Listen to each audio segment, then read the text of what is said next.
80% लोकसंख्या एका विशिष्ट भागाशी जोडलेली आहे, सहकाराशी जोडली, विशेषतः ग्रामीण भागातली जनता. आणि ज्या वेळेला आम्ही विचार करतो की या देशाला आर्थिकदृष्ट्या अजून आपल्याला पुढे जायचं, चौथी अर्थव्यवस्था झालो आपल्याला पुढे जायचं अजून, तर ग्रामीण अर्थव्यवस्था सक्षम करणं हे सर्वात महत्वाचं आहे.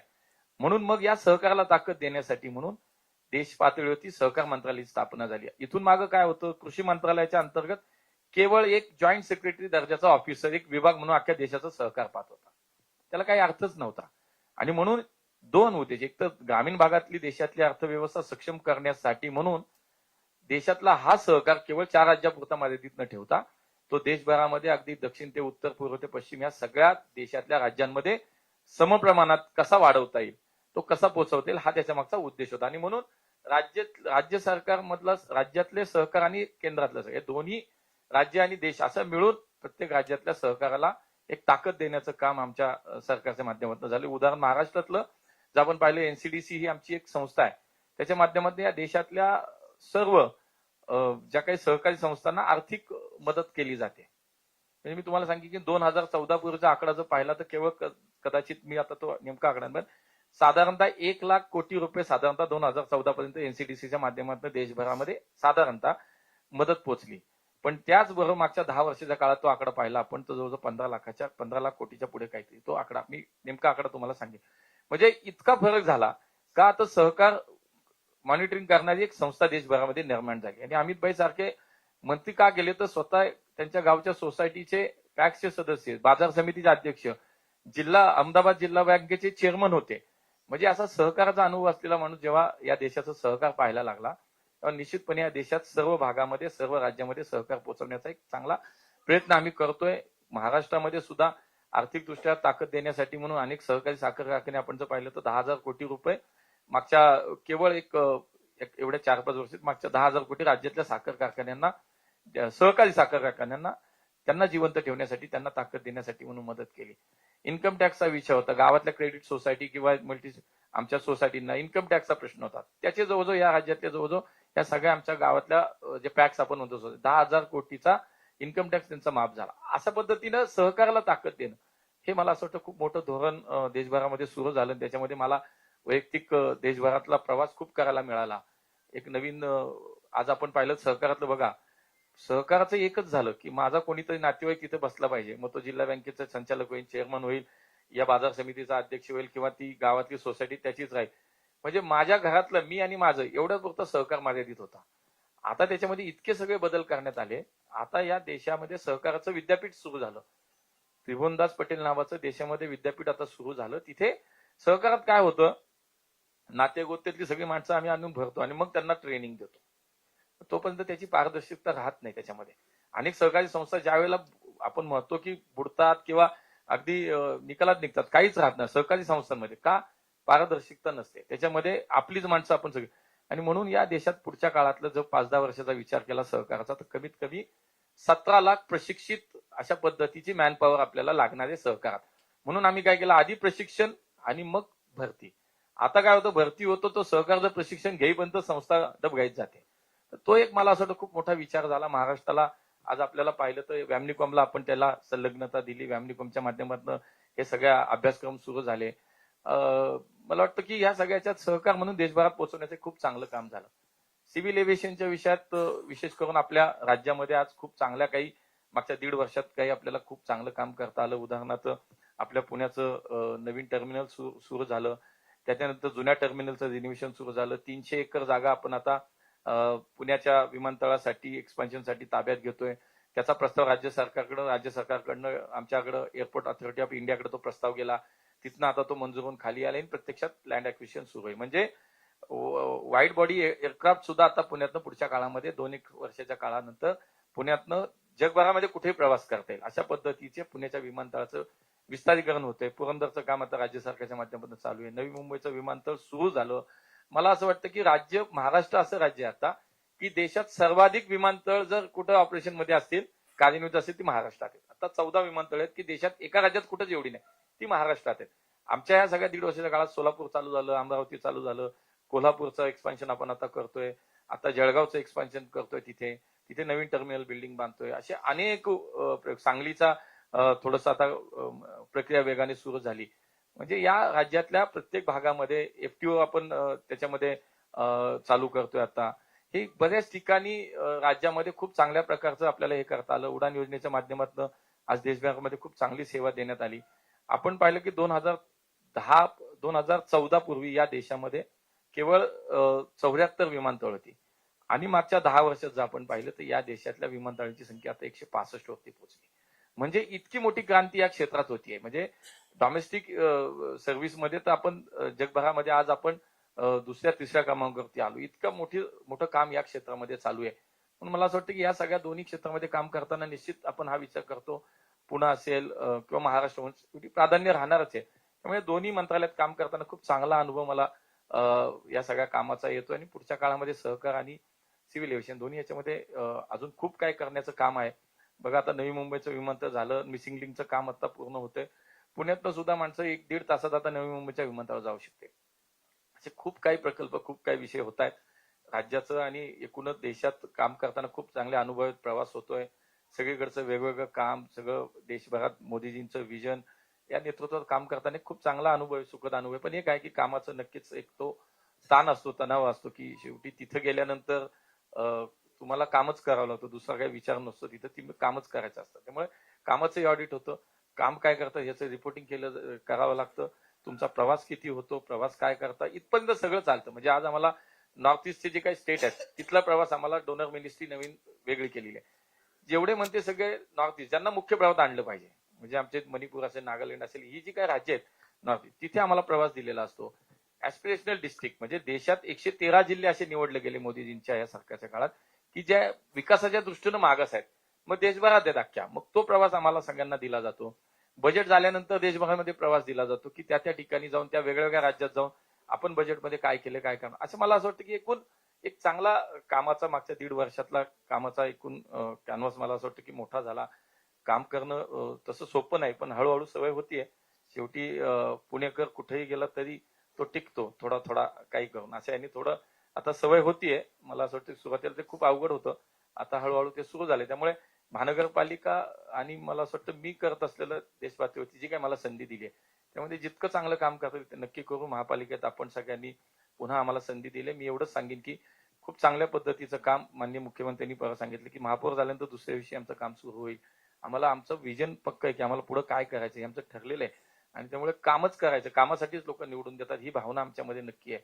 आणि त्याच पद्धतीनं पुढच्या काळात पुण्याला एक चांगलं शहर, देशातलं सर्वोत्तम शहर, आजही आपण पाहिलं की मोस्ट लिव्हेबल सिटी म्हणून देशातल्या प्रमुख 2-4 शहरामध्ये आजही आपलं नाव येतं. ठीक आहे, काही गोष्टी असं मी म्हणत नाही 100% परिपूर्ण आहोत आपण, पण काही गोष्टीत आपल्याला भविष्याच्या दृष्टीनं निश्चित काय करायच्या आहेत.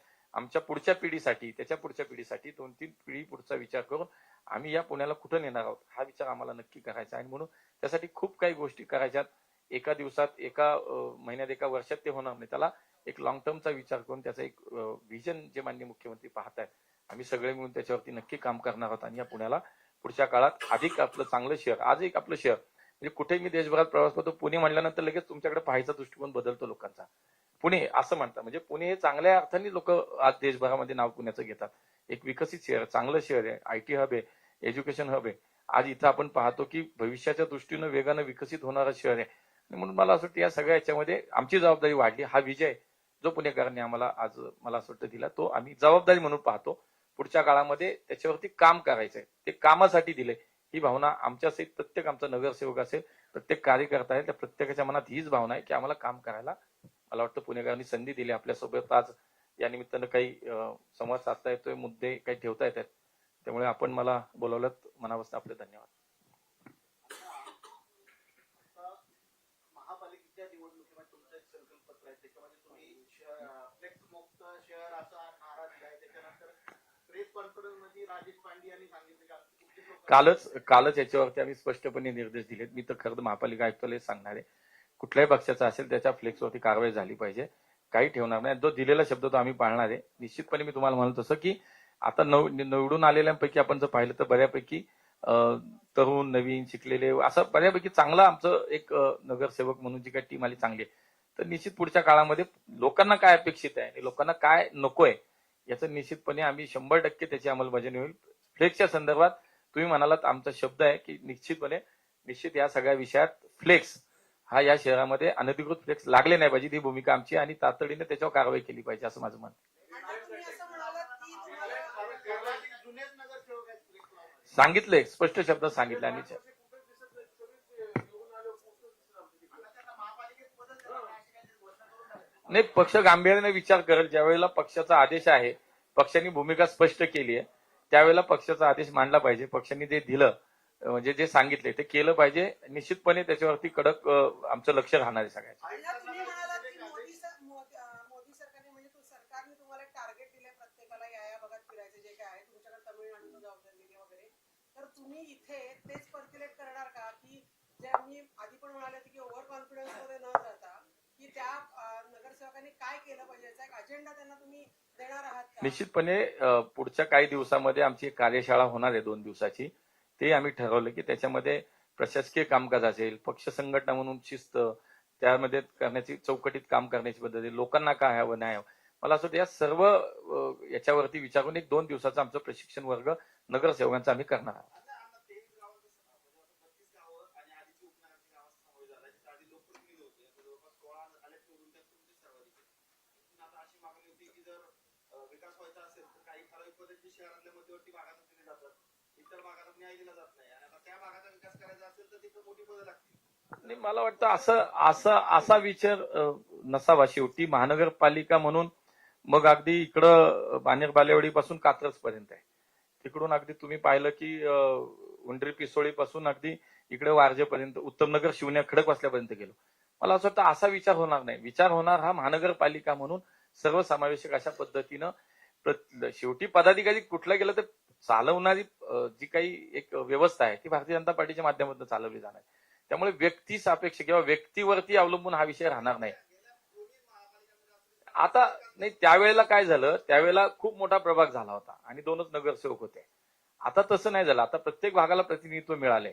त्यामुळे एक शहर म्हणून त्याच्यामध्ये विचार केला जाईल, कुठला भाग म्हणून. पण समाविष्ट गावांना निश्चितपणे शहराच्या उपनगरांमध्ये किंवा समाविष्ट गावांमध्ये थोडंसं अधिकचं लक्ष नक्की द्यावं लागेल. पण तिथली व्यक्ती पदाधिकारी केल्याने होत नाही असं काही आमची भावना नाही किंवा अशी भूमिकाच नाही. पण त्या भागावरती जास्त लक्ष केंद्रित केलं पाहिजे, ती गरज आहे.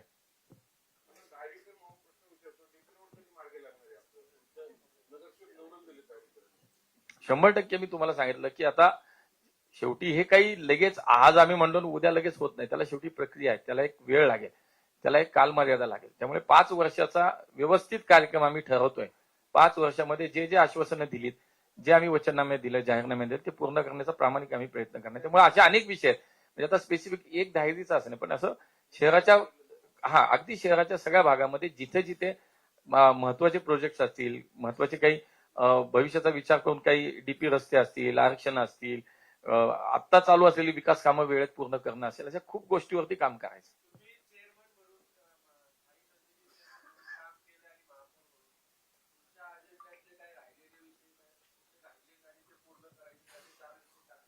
एक म्हणजे समान पाणी पुरवठा योजना जे काम आता अंतिम टप्प्यात आले तो एक विषय आहे. नद्यांचे दोन्ही प्रकल्प म्हणजे एक तर आपण 55 किलोमीटरच्या ट्रंक लाईन टाकतोय, 18 एसटीपी बनवतोय त्या जायकाच्या माध्यमातून सुरू झालेला प्रकल्प, दुसरा नदीकाठ सुधारण्याचा प्रकल्प. ते 2 प्रकल्प निश्चितपणे मला असं वाटतं की हे 3 प्रकल्प तर खूप महत्वाचे शहराच्या दृष्टीने. चौथं त्या काळातले तेवढेच 3 आहेत की जे अपूर्ण म्हणजे मोठे प्रोजेक्ट आहेत, त्याला काही वेळ लागतो. ते पूर्ण होताना आता दिसत आहेत. 70% 80%च्या आसपास साधारणतः रिव्हरफ्रंटला थोडंसं साधारणतः 20-25% प्रगती आहे त्याची. पण बाकीचे 70-80%च्या पुढे हे प्रकल्प गेले. हे 3-4 प्रकल्प पूर्ण करणं हे नक्कीच प्राधान्य आहे आमच्यासाठी.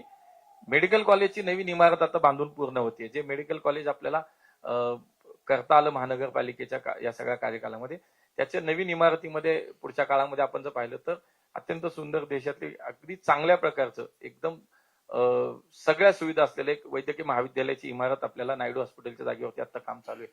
ती एक पूर्ण करणं, जे माझ्या काळातलं काम मला असं वाटतं की अपूर्ण असं नाही, कॉलेज चालू आहे पण मोठ्या कॅम्पसमध्ये जेव्हा शिफ्ट करायचं आपल्याला सगळं, तर ते एक काम मला असं वाटतं पुढच्या काळात पूर्ण.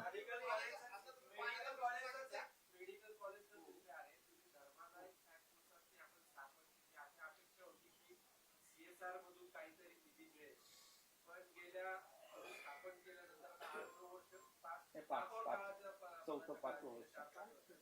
परंतु सगळा पैसा 650 कोटी रुपये फक्त महापालिकेचे नाही, या सगळ्या काळामध्ये आपण जर पाहिलं तर थोडं प्रशासक होतं.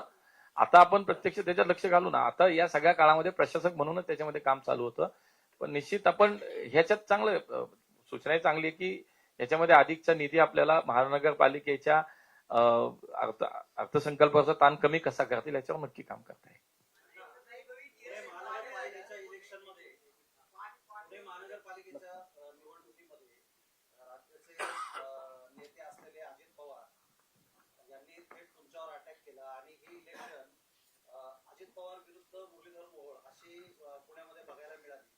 तर नेमका ह्या इलेक्शन मध्ये काय फॅक्टर चालला की तुमचा प्रभाव या ठिकाणी जाणवला आणि सीट जास्तीत जास्त निवडून आल्या, हा एक प्रश्न आहे. आणि दुसरा प्रश्न असा आहे की स्वीकृत सभासद जे घ्यायचे जातात महानगरपालिकेमध्ये, तर त्याच्यामध्ये तुमचा राज्यातला जो अलायन्स आहे शिवसेना शिंदे गटाचा, तर त्याला सुद्धा वाटा मिळणार आहे. पहिला प्रश्न जो तुम्ही विचारलात, तर मी मगाशी सांगितले की पूर्ण निवडणुकीच्या प्रचाराच्या काळामध्ये वैयक्तिक टीका अगदी स्तर सोडून सुद्धा झाली, माझ्यावर झाली, माझ्या पक्षावर झाली.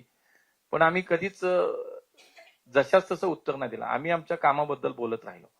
आम्ही जे वास्तव आहे, जे सत्य आहे त्याच्यावरती बोलत राहिलो. त्यामुळं मागच्याही लोकसभेच्या निवडणुकी, विधानसभेच्या हे चालूच होतं, आत्ताही सुरू झालं. मला असं वाटतं, मी म्हणाल तसं लोकांना ते नाही आवडत. लोकांना तुमच्या भांडणा, तुमच्यातल्या आपापसातल्या भांडणाची लोकांना काही घेणं नसतं. तुम्ही भांडत बसा. तुम्ही आम्हाला मतदान करायला आवाहन करता, आम्ही का मत द्यायचंय तुम्हाला? आम्ही तुम्हाला पुण्यासाठी मत द्यायचं. आम्हाला पुण्याचा विकास हवाय, पुण्याची प्रगती हवी आहे, पुण्याचं भविष्य उद्या कोणाच्या हातात सुरक्षित आहे याचा विचार आम्ही करतोय. तेव्हा तुमच्या भांडणाची आम्हाला काही घेणे. तुम्ही एकमेकाबद्दल काही टीका कराल, गुन्हेगारांचा आका काय, हे काय, ते काय, किंवा कुठलेही विषय, भ्रष्टाचार काय, हे लोकांना तुम्ही तुमच्यात भांडताय. खरं खोटं लोकांना माहितीये काय ते, पण आम्हाला ते नकोय. लोकांना पाहिजे की आम्ही मत देतोय बाबा तुम्हाला, आम्ही जाऊन बटन दाबणार आहे, तर आम्हाला काय हवंय हे लोकांना माहिती होतं, तेच आम्ही बोलत होतो. लोकांना सगळंच खरं माहितीये, जे मी कधीच बोललो नाही, आत्ताही नाही बोलणार. जे माहितीये ते कशाला बोललो पाहिजे. हा दुसरा, सॉरी, लक्ष्मणरावचा दुसरा मुद्दा राहिला. तो मुळामध्ये आमची निवडणुकीपूर्वी युतीच नाही झाली. युती झाली असती तर हा विचार आला असता. आता निवडणुकीत आमची युतीच नाही झाली, तर आता निवडणूक संपल्यानंतर हा संबंधच कुठून येत नाही. नाही, जागा वाटप व्यक्तिगत काही नव्हतं. लक्षात घ्या, हा शेवटी त्यांच्या पार्टीचा विषय होता, आमचा पक्षाचा विषय होता. दोन्ही जेव्हा शिष्टमंडळ एकत्र बसली तेव्हा 16-17 जागांवरती आम्ही आलो होतो आणि कदाचित त्यांची मागणी 25च्या आसपास काहीतरी होती. तर आकड्यावरती एकमत नाही झालं. व्यक्तीचा काही संबंध येत नाही कुठल्या. मला असं वाटतं दोन्ही पक्ष विषय वेगळे आहेत ना, व्यक्तीत कुठे येतं तेव्हा. म्हणून आकडा जो काही ठरवायचा होता त्याच्यावरती एकमत नाही झालं, म्हणून शेवटच्या क्षणाला शिवसेनेवरची युती आमची राहिली नाही.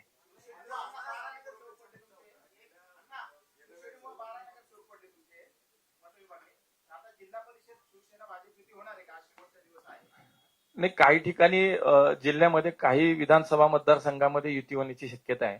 चर्चा आत्ताही रात्रीपर्यंत उशिरा चालू होत्या, पण काही ठिकाणी नाही होणार. मग जसं नगरपालिकेला, नगरपंचायतीला झालं की काही ठिकाणी युती झाली, काही ठिकाणी नाही झाली, तसंच आता काही विधानसभा, जसं काय आमचं जुन्नर, आंबेगाव, खेड या 2-3 विधानसभेत साधारणतः एकत्र लढण्याची शक्यता वाटतेय. पण आम्ही भोर, वेल्हा, मुळशी किंवा याच्यामध्ये मावळ अशा ठिकाणी फार काही युती होईल असं वाटत नाही. दौंड, इंदापूर असं वाटत नाही. पण ठीक आहे, ते चर्चा मला वाटतं आता चालू होत्या. उदाहरणार्थ नाही, हा आमच्या एकट्याच्या मनावर नाही, तिकडनं पण तसे प्रस्ताव आहेत ना. शेवटी आम्ही बसलो, विजय बापू, आम्ही सगळे बसलो होतो. म्हणजे हा काय आम्ही एकटा नाही. आता उदाहरणार्थ त्यांचे तिकडचे आमदार, त्यांची पण इच्छा कदाचित तिथे नाही की युती नाही करायची, तसं आमचा इकडचा एखादा आमदार म्हणतो की नाही करायचं. पण शेवटी पक्ष नेतृत्वांनी सांगितलं होतं की युती शक्यतो जितकी होईल पुण्यामध्ये शिवसेनेसोबत ती युती झाली पाहिजे, असं आमचा माननीय मुख्यमंत्र्यांचा, पक्ष नेतृत्वाचा आम्हाला सूचना होत्या.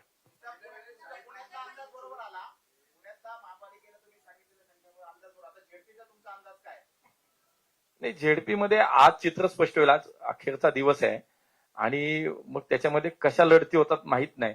आम्ही एकत्र लढतोय की नाही, राष्ट्रवादी एकत्र लढतीये की नाही, आणि शिवाय शिवसेनेचं काय, दोन्ही शिवसेना, दोन्ही राष्ट्रवादी, असं सगळं एकूण राजकीय समीकरण आज आपल्याला कदाचित, आज उमेदवारी अर्ज भरता शेवटचा दिवस, माघारीच्या दिवशी राजकीय चित्र स्पष्ट होईल. पण मला असं वाटतं मागच्या वेळेसपेक्षा खूप चांगली कामगिरी आमची नक्की होईल. मी स्वतः इथं काम करत होतो.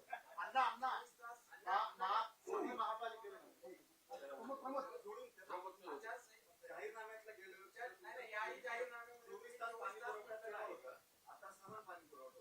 नाही, मुळात त्याला तुम्ही नीट वाचा. त्याला समान पाणी पुरवठा असंच म्हटलेलं आहे. त्याच्यात समान पाणी पुरवठा, आताही समान पाणी पुरवठाच म्हटलेलं आहे. ती समान पाणी पुरवठा योजनाच आहे. समप्रमाणात पुणेकरांना कुठल्याही भागामध्ये, पुणे महापालिकेत राहणाऱ्या हद्दीतल्या कुठल्याही माणसांना, परिवाराला, कुटुंबाला शहराच्या कुठल्याही भागामध्ये जसं पाणी मिळतं तसं समान पाणी मिळालं पाहिजे. त्याच वेळेमध्ये मिळालं पाहिजे आणि त्याच प्रेशरमध्ये मिळालं पाहिजे. तितकंच मिळालं पाहिजे, हा त्याच्या मागचा उद्देश. झालंय आता 80% काम जवळपास पूर्ण झाले बाबा. समान पाणी पुरवठा योजना आपण त्याला म्हटलंय, समान पाणी पुरवठा योजना म्हटलंय. झालं ना त्यांचं. पुढचा प्रश्न झाला ना याच्यावर.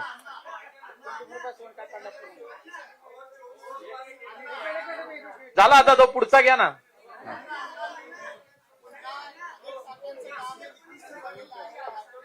नाही, मुळात असं आहे, हे त्या योजनेला नावच समान पाणी पुरवठा योजना आहे आणि म्हणून पुण्यातल्या प्रत्येक कुटुंबाला, प्रत्येक नागरिकाला समान पद्धतीनं पाणी मिळालं पाहिजे, ते त्याच्या मागचा खरा उद्देश आहे. समप्रमाणात जेवढं आवश्यक आहे तेवढं.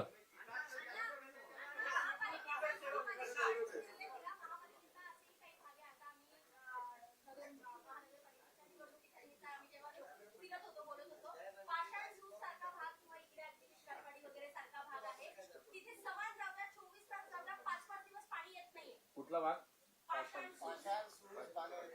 ठीक आहे ना. या योजनेचा उद्देशच तो आहे की सर्वत्र, सर्व भागामध्ये एकसारखा पाणी पुरवठा होईल, हाच त्याच्या मागचा उद्देश आहे. तर आता जे काही नव्यानं समाविष्ट झालेला भाग असेल, जुना भाग असेल, एकत्रित त्याच्यावरती काम करतो ना आपण. आणि आता समाविष्ट गावाचा सुद्धा डीपीआर झाला. मला वाटतं त्याचंही टेंडर कदाचित प्रशासनानं लावलं होतं, 20 समान पाणी पुरवठा योजना. त्यामुळे तिथेही ते काम निश्चित चालू आहे. विमानावाले थांबा, करतोय.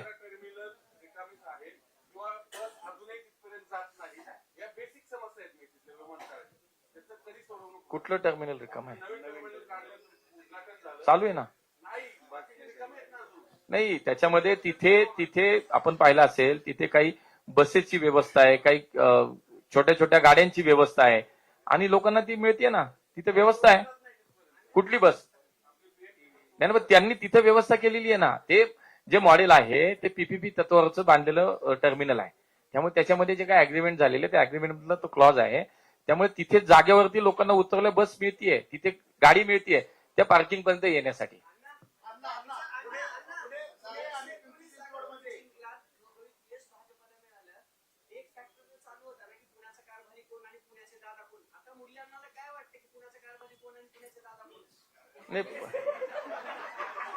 मीच हे चुकीचं उत्तर आहे. पुणेकर जनता हीच पुण्याची कारभारी का? तर त्यांनी त्यांचे प्रतिनिधी निवडून दिलेत. त्यांनी कोणी मालक नाही निवडून दिले. पुणेकरांनी जे निवडून दिलेत, कुठल्याही पक्षाचा असो, तो त्यांचा प्रतिनिधी आहे, तो त्यांचा मालक नाही. त्यामुळे पुण्याचे प्रतिनिधी जनतेच्या मार्फत तिथे गेलेले आहेत. त्यामुळे जनता हीच मालक आहे. शेवटी प्रत्येक लोकप्रतिनिधींनी आन्सरेबल असलं पाहिजे. त्यानं त्याची ही जबाबदारी आहे की मला जे काम दिलं पुणेकरांनी, जे माझ्या भागातल्या वॉर्डातल्या नागरिकांनी, त्यांच्या अपेक्षांची पूर्तता करणं हेच डोक्यात ठेवून त्यांनी काम केलं पाहिजे. मला वाटतं म्हणून खऱ्या अर्थानं आपण म्हणतो मतदार राजा आहे, खरंच मतदार राजा आहे आणि पुण्यातली जनता ही तर राजाच आहे.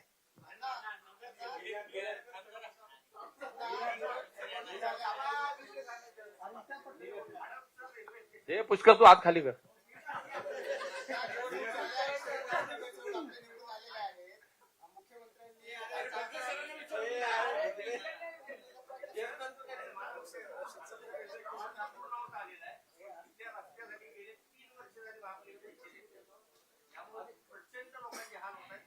ठीक आहे, मी पाहून घेतो. तुम्ही आता मला सांगितलंय, माझ्याही लक्षात होता, पण एकदा आता या विषयावरती तातडीने लगेच आपण काय कारवाई करायची पाहू.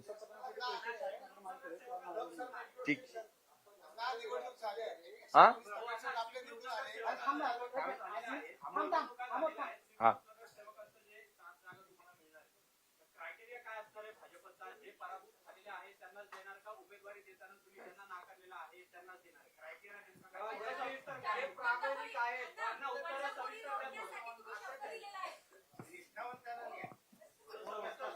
प्रश्न इथून आला, उत्तर इथून आलं, तिकडूनही आलं.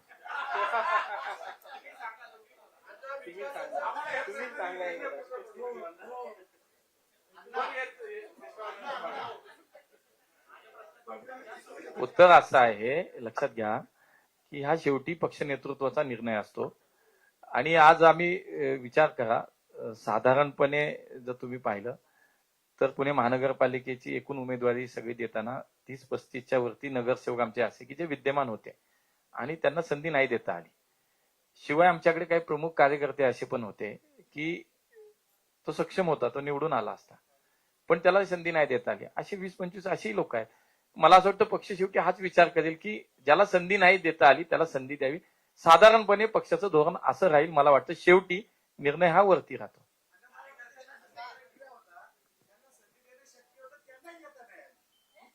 तेच म्हटलं ना, शक्य झालं नाही तर त्याचाही विचार आता होऊ शकतो.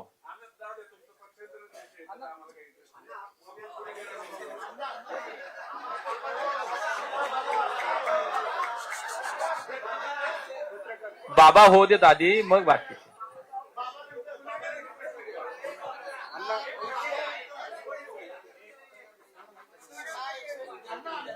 एक मिनिट थांब. एक मिनिट शांत बस. निनाद प्रश्न विचारा.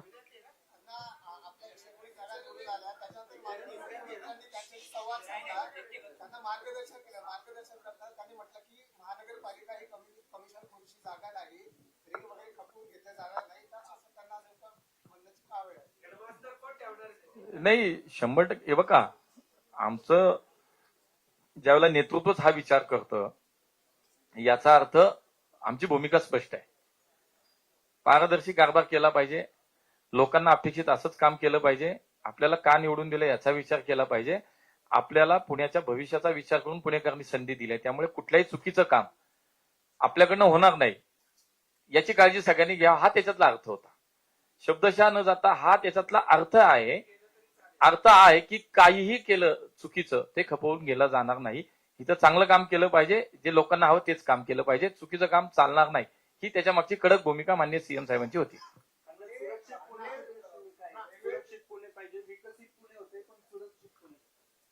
निश्चित मला वाटतं या शहराचा कायदा सुव्यवस्था आहे. बघा, मी आज जेव्हा म्हणतो की या देशातलं राहण्याचं सर्वोत्तम शहरातल्या पहिल्या 2-3 शहरामध्ये पुणे असतं आणि आहे आजही, तर त्यावेळेला शेवटी सर्वच येतं त्याच्यात.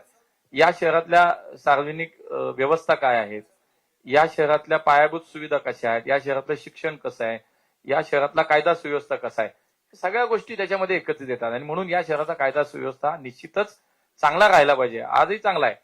काही अप्रिय, काही चुकीच्या घटना घडत आहेत, पण त्याच्यावरती तातडीनं निश्चितपणे उपाय करणं, त्याच्यावरती बंदोबस्त करणं हे आमचं लोकप्रतिनिधी म्हणून आम्ही सुद्धा अलर्ट असणं आमचं काम आहे. पोलीस प्रशासन असेल, महानगरपालिका प्रशासन असेल, एकूण सगळ्यांचे हे सगळे विषय मला असं वाटतं एकत्रितपणे आपण विचार करतो. त्यामुळे या शहरातला कायदा सुव्यवस्था हा चांगलाच राहिला पाहिजे. कुठल्याही प्रकारची त्याच्यामध्ये या शहराच्या संस्कृतीला, या शहराच्या नावलौकिकीला गालबोट लागणार नाही. ही जबाबदारी आमची पण आहे, लोकप्रतिनिधी म्हणून आमची पण आहे, आणि ती सत्ताधारी म्हणून आम्ही ती प्रशासनाकडनं निश्चितपणे आमची ती भूमिका असली पाहिजे की आम्ही ते काही झालं तर या शहराचं नाव खराब होणार नाही याची काळजी आम्ही घेतली पाहिजे. प्रशासनाला सांगून त्यांच्या सोबतचा कायमचा डायलॉग आणि संवाद राहून हे होऊ देणार नाही, ही भूमिका तर निश्चित आहे आमची. झालं की पालकमंत्री म्हणून आताही तेच घेणार.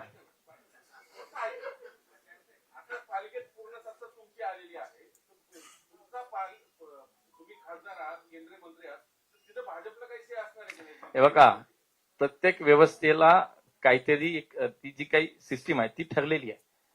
ऍज अ पालकमंत्री म्हणून, या जिल्ह्याचे पालकमंत्री म्हणून त्यांचे अधिकार ते होणारच आहे. त्याच्यामध्ये आम्ही वेगळं जाऊन करण्याची काय आवश्यकता आहे. इथून मागं जसं चालू होतं तसंच चालणार. महानगरपालिकेमध्ये जरी आज आम्हाला पुणेकरांनी स्पष्ट बहुमत दिलं असलं तरी लोकशाहीची ही मला असं वाटतं की खरी ओळख आहे की आपण समाज म्हणून ओळखलं पाहिजे. विरोधक जरी म्हणलं आपण समोर बसले तरी त्यांच्या भावना, त्यांचं म्हणणं हे लोकशाहीच्या दृष्टीनं कसं चांगलं असेल तर ते स्वीकारलं पाहिजे. पुण्याचं हित, पुण्याचं भविष्य विचार करता जर चांगल्या विषयात एकत्र काम करता आलं तर चांगलं काम करू, एकत्र करू. अडचण काय नाही. आता मला असं वाटतं की राजकीय आरोप प्रत्यारोप संपली ती वेळ. आता एकच विचार सगळ्यांनी आम्ही केला पाहिजे.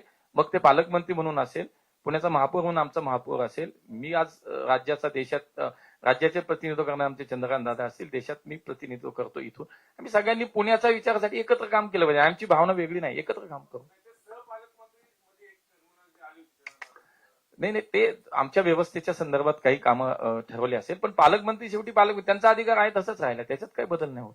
अण्णा पुणे आणि पिंपरी चिंचवडमध्ये भाजी सत्ता होती म्हणून अजित पवार तुमच्यावर टीका करत होते. आता जिल्हा परिषदमध्ये अजित पवारांची टीका होती. आता परतफेड होणार की लोकांना आवडत नाही म्हणून तुम्ही टीका नाही करणार? तिथेही आम्ही विकासावरतीच प्रचार करणार, विकासावरतीच बोलणार. या पुणे जिल्ह्याला सुद्धा एक वेगळं मला असं वाटतं की एक वेगळी आपली संस्कृती आहे, वैभव आहे.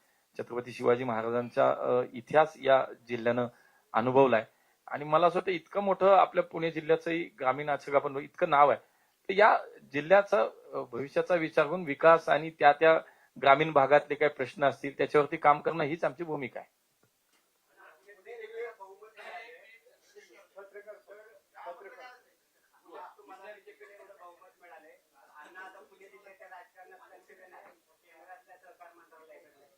नाही, ज्याचं त्याला काम दिलं ते त्यांनी केलं पाहिजे. मला जे काम दिलं तेच करणार. मी काय फार काय कुणाच्या कामात, ज्याचं त्याला काम समजतं, त्यामुळे मी काय कुणाच्या कामात हस्तक्षेप करणार नाही. मला जे काम दिले ते मी करणार.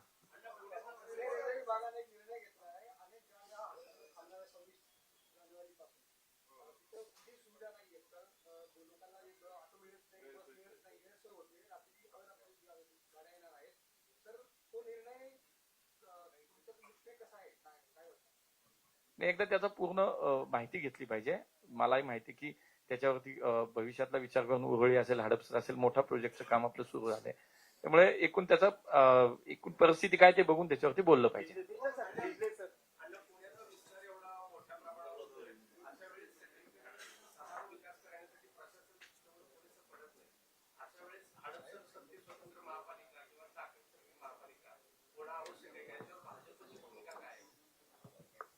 मला तरी आत्ता काही वाटत नाही, कारण आता तर नुकत्याच निवडणुका झाल्यात.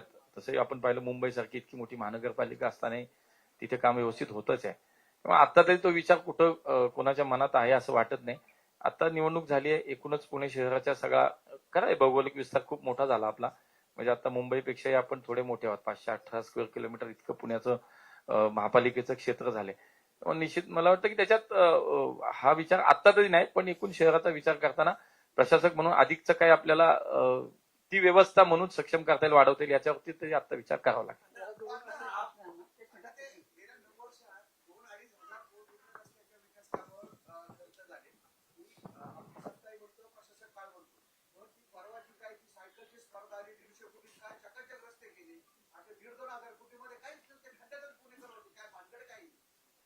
आता महानगरपालिकेला एक लोकप्रतिनिधीची जी स्वतंत्र व्यवस्था आहे ती अस्तित्वात आली. मी म्हणालो तसं की आपण प्रशासक म्हणून मागच्या काही काळामध्ये प्रशासक काम करत होतं. लोकप्रतिनिधींचा अगदी थेट असा त्याच्यावरती कुठेही अंकुश नव्हता. आता या महानगरपालिकेमध्ये ती व्यवस्था आहे. त्यामुळे पुढच्या काळामध्ये आता हे का झालं काय नाही हे पाहिलं जाईल. पुढच्या काळात असं काय होणार नाही का, तर तिथे लोकप्रतिनिधी एक स्वतंत्र व्यवस्था आता तिथे येईल. त्याची माहिती घेऊ आपण.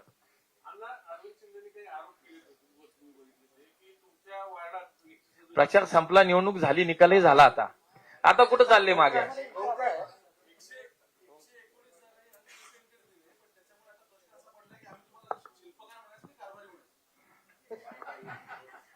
पुणेकर जनताच शिल्पकार, पुणेकर जनताच कारभारी.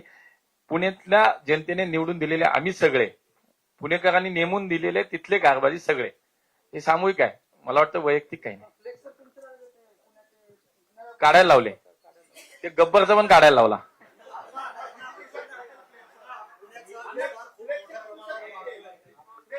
तुम्हाला मी आज सांगतो की फ्लेक्स, ताबडतोब फ्लेक्स काढायचे आदेश मी माननीय आयुक्तांना ऑलरेडी दिलेले. पुण्याचा विस्तार खूप मोठ्या प्रमाणावर वाढतोय. इथे खूप मोठ्या प्रमाणावर स्थलांतर होत आहे रोजगारानिमित्त. राज्य शासनाची अशी आकडेवारी आहे की पुणे शहर हे भारतातलं सर्वाधिक रोजगार देणारं शहर आहे. तर ही लोकसंख्या भविष्यामध्ये खूप मोठ्या प्रमाणावर वाढणार आहे. तर इथं पाण्याचा वॉटर क्रायसिस निर्माण होणार आहे. तर माझा योजनेविषयीचा प्रश्न नाहीये, माझा प्रश्न आहे की भविष्याची पाण्याची गरज आपण कशी भागवणार आहोत? ही जी समान पाणी पुरवठा योजना आहे, त्याच्यातनं नक्की मी तुम्हाला सांगतो की बऱ्यापैकी पाण्याची बचत होईल आपली. जी काही गळती आहे, चोरी आहे, त्याच्यात साधारणतः 40% वरती आपण ते दिसते. म्हणजे जितकं पाणी उचलतो त्यातले 40% आपल्या सिस्टीम मध्येच येत नाही वितरणाच्या. त्यामुळे पुढच्या काळामध्ये एक तर या योजनेच्या माध्यमातून आपलं साधारणतः 3-4 टीएमसी तर पाणी नक्की वाचेल, जास्त वाचेल माझ्या माहितीप्रमाणे. पुढच्या भविष्यातला विचार करताना मुळशी असेल आणि काही स्रोत याच्यामध्ये विचार करून पुण्याच्या भविष्याचा विचार करून आपल्याला ते करावंच लागणार आहे आणि त्याच्यावरती आम्ही नक्की आत्ता सुद्धा काम करतोय आम्ही त्याच्यावर.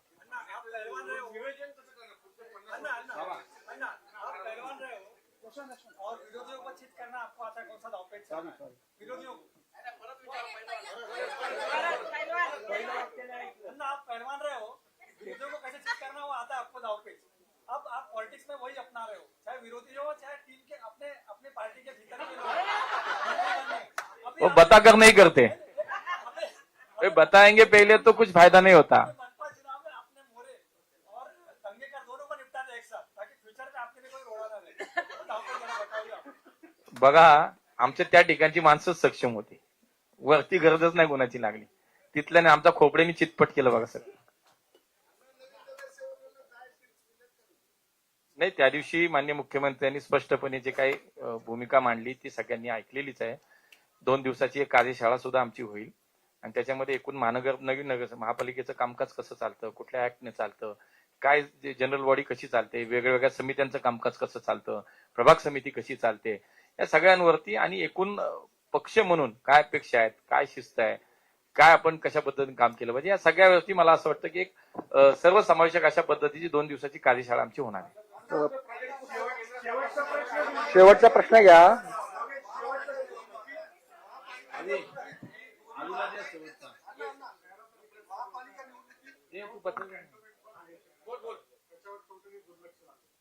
नाही, कॅन्टोन्मेंट महापालिकेच्या हद्दीत येत नाही, पण ऍज अ पुण्याचा खासदार म्हणून ती माझी जबाबदारी आहे की 2 कॅन्टोन्मेंट बोर्ड आपल्या पुण्यामध्ये येतात, एक खडकी आणि एक पुणे. या दोन्हीचं विलिनीकरणाची प्रक्रिया आता सुरू आहे. पुढच्या काळात नक्की महानगरपालिकेमध्ये त्याचं विलिनीकरण लवकर व्हावं आणि तिथल्या सुविधा लोकांना मिळाव्या जशा महापालिकेत मिळतात. तिथे अडचणी आहेत काही, हे मान्य आहे, म्हणून त्याच्यावरती सुद्धा आम्ही काम करतोय. माननीय मुख्यमंत्र्यांना सुद्धा ही माहिती आहे. हे दोन्ही कॅन्टोन्मेंट बोर्डाचं म्हणजे देशाचा विषय, एकूण देशातले जेवढे कॅन्टोन्मेंट बोर्ड आहेत त्या स्थानिक स्वराज्य संस्था जिथे आहेत त्याच्यामध्ये त्याचं विलिनीकरण करण्याची प्रक्रिया आता सुरू आहे. कोणी कुठला कागद दिला होता त्यांनी? कधी काही नव्हतं.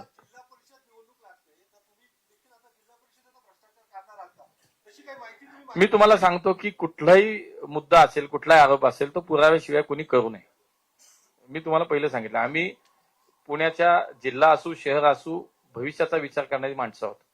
आमच्याकडे नेतृत्व आहे तशी. त्यामुळे केंद्रात, राज्यात आणि तिथल्या स्थानिक स्वराज्यात ट्रिपल इंजिनचं सरकार भविष्यात काय करणार हे आम्ही लोकांना सांगतोय. थांबूया आपण आता. म्हणूनच म्हणतोय, तेच सांगितलं मी त्यांना की जे आहे ते योग्य वेळेला हातात काय कागद असेल की बोललं पाहिजे. कुठलाही विषय मला असं वाटतं की मुद्दा नसताना आपण बोलू नये. त्यामुळे आता आम्ही योग्य वेळेला येईल. नाही, मी असंही नाही म्हणलेलं. पुणे श्रमिक पत्रकार संघाच्या